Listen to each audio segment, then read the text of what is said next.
Right now, Doris, how would you characterize the importance of this game tonight for Los Angeles? First of all, none of us believed we'd be talking about the Lakers in a play-in scenario, but those standings are critical for this reason, as Mike Conley misses a three. Mark, if you're in the 9th spot, you got to win twice in the play-in. Like getting to 8th matters. I love the play-in tournament and the excitement and drama that it's added. Not that the Lakers need any more drama as to what's already unfolded this season. It feels heavy the whole season when you don't live up to expectations, when you're constantly in the news for not positive reasons. You know, it takes a toll. Losing always takes a toll. Regardless of LeBron missing 17, AD missing 20 games. If you break Vogel, you are bearing the weight of loss after loss, constant media scrutiny. Inevitably, that weighs on you. LeBron, Westbrook, and Davis on the floor right now. Those three have played about a third of their total games this year. Chemistry, the operative word, and early in the game, they've got some. They lead 11-0. Westbrook, with his second field goal, he has 5. I'll be here in 5 minutes. Close your eyes and try to fall asleep. Coming off the game, I know they were disappointed with the way it ended. Had multiple chances late to beat Golden State, but you can build off some things. Nice rim run by Anthony Davis. Donovan Mitchell back there to tip it away, out of bounds. It'll stay. Lakers basketball. Yeah, you talk about that game against the Warriors Saturday night on ABC. The Lakers haven't played since then, but the good news is that that's one of the better games they've played in a while, even though they came up a little bit short at the end. James working against Bogdanovich. LeBron with a round of applause from the crowd here, coming out of the timeout, being acknowledged for breaking Kareem Abdul-Jabbar's regular season and postseason scoring point total. Malik Monk. Okay, how about the individual defense from Donovan Mitchell? Yeah. That is getting down in a stanza saying, Malik, you're not getting by. Mitchell takes it to the basket and draws the foul on Monk at the other end, Doris.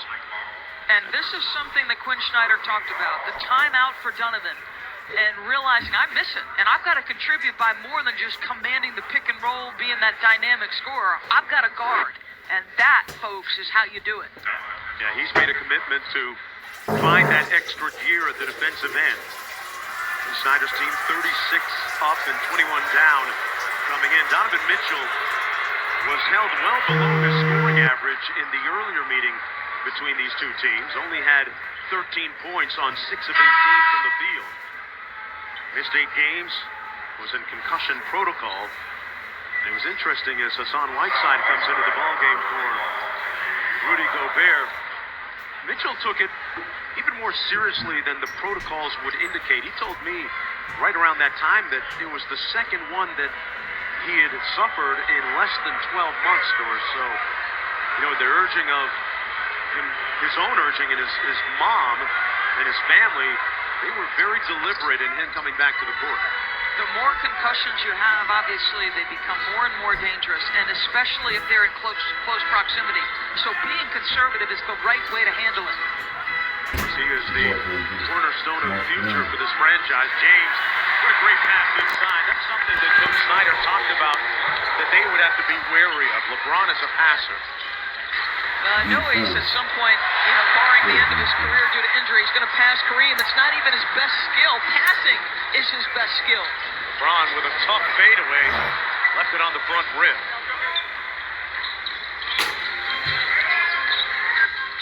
Cross court, Monk got a hand on it. Conley's been relatively quiet so far. We approach the midway point of this first quarter. Little pick and roll with Whiteside. Talks about their pick and roll.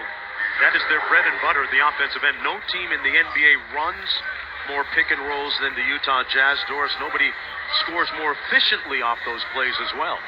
Mark, they are second in the league in differential, which is usually an important characteristic of the best teams. They're number 1 in points per game in offensive efficiency and top 10, number 10 defensively. Trent Forrest in the ball game for Mike Conley. That's been the strategy all year, trying to keep Conley healthy for the postseason. Bogdanovich at the end of the shot clock knocks it home. Stanley Johnson looking at us could only smile. That's a frustration, That's right? You play quality defense, but you give up an offensive rebound to Royce, who just flat out hustles you to the basketball.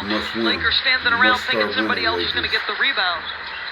5-point Los Angeles lead.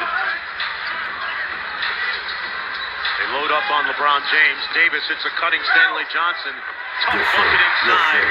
For the guy that's been one of the best stories of the year in an otherwise disappointing season for the Lakers. Good luck, Lakers. Be it. Donovan Mitchell pulls from downtown and got a fortuitous roll. This guy is just so crafty, so good. Donovan Mitchell, his growth from year one to now is just something else. I ain't doubt it. It is down to 4 for the Lakers. Mitchell already with 8 points. Davis with a nice roll. That guy's on fire right now. He missed it. He's 4 for 5. He's coming off a disappointing game against Golden State. Didn't get a lot of shots in that fourth quarter.